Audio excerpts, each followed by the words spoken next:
Hai semuanya, balik lagi sama Kubranex. Kali ini kita akan membahas sebuah tempat yang cukup terkenal karena kisahnya yang sangat mistis dan menakutkan. Pasti banyak dari kalian yang sudah pernah mendengar tentang Pulau Boneka, atau dalam bahasa Spanyolnya adalah Isla de las Monicas. Pulau ini terletak di Meksiko, jadi siap-siap ya karena cerita ini bakal bikin kalian merinding. Solo session in the same spot. Sejarah Pulau Boneka. Nah, ceritanya dimulai pada tahun 1950. Di sana ada seorang pria bernama Julian Sanata Barrera yang tinggal di sebuah pulau kecil di tengah kanal. Nah, suatu hari katanya dia menemukan seorang gadis kecil yang tenggelam di kanal. Boneka yang dipegang gadis itu anehnya ternyata masih mengapung di air setelah dia meninggal. Kalian bisa bayangin kan, itu pasti nggak mudah buat Julian. Dan yang lebih aneh lagi, Julian merasa kalau roh gadis itu masih ada di pulau itu. Untuk menghormati gadis itu dan mengusir arwah penasaran, Julian mulai menggantungkan boneka-boneka di sekitar pohon di sekitar pulau. Tapi seiring waktu, boneka-boneka itu justru semakin banyak loh. Ada yang bilang kalau boneka itu seperti hidup. Growing on the dresses. They're all dolls from the 40s, 50s, and 60s.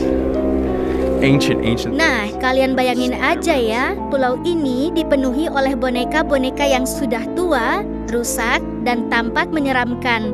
Beberapa boneka bahkan ada yang kehilangan kepala, mata yang pecah, atau badan yang hampir hancur kan? Tapi yang lebih menyeramkan adalah ada cerita kalau ada suara-suara bisikan atau tawa anak kecil yang terdengar di malam hari. Pernah ada pengunjung yang bilang kalau mereka merasa boneka-boneka itu seolah-olah bergerak atau berubah posisi loh. Bayangin aja kalau kalian lagi foto-foto, terus tiba-tiba boneka di belakang berubah posisi. Gimana menurut kalian? Kalau aku sih mending kabur aja deh secepatnya. And everyone, I can't believe we're actually in Mexico doing this right now. We're getting closer. Banyak orang-orang yang sudah berkunjung ke Pulau Boneka dan mereka bawa cerita yang gak kalah mengerikan loh. Ada yang pernah merasakan seperti ada yang mengikuti, padahal nggak ada orang di sekitar mereka. Bahkan, ada yang merasa kalau mereka diliatin sama boneka-boneka itu, mereka seperti diawasi sepanjang waktu. Ada juga yang cerita kalau mereka merasa sangat takut dan langsung pergi tanpa sempat mengeksplor lebih jauh. Hi! What the heck? Hey guys, you there? Yeah, we just saw it. Right when I asked if anybody was here, the lights just suddenly surged to full power. Well,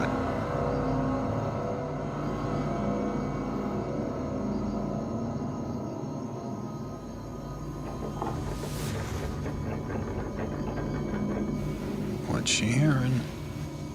I'm hearing some kind of taps against the back wall behind me. Do you guys see anything on the monitors? Some shadows or something. Yeah, I can't tell if it's your shadow, though.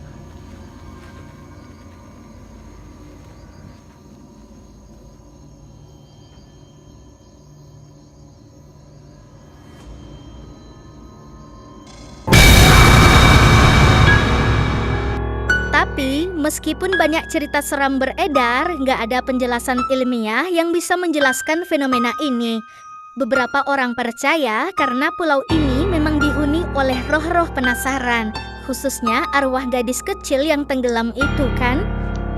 Ada juga yang bilang mungkin ada energi supranatural yang memengaruhi semua yang ada di sana. Bahkan pemburu hantu dan wisatawan mencoba datang untuk mencari jawaban, tapi sampai sekarang belum ada yang tahu loh. Menurut kalian gimana? Apakah semua ini hanya cerita atau memang ada kekuatan tak kasat mata di Pulau Boneka itu ya? Gimana guys? Setelah dengar cerita ini masih berani nggak buat berkunjung ke Pulau Boneka? Kalau aku sih mungkin lebih baik hanya mendengarkan ceritanya aja ya. Nah, kalau kalian suka tentang video ini, jangan lupa like, komen, dan subscribe ya. Gimana kalau kita terus membahas cerita-cerita misterius dan seram lainnya ya? Setuju nggak? Terima kasih yang sudah menonton dan sampai jumpa di video selanjutnya.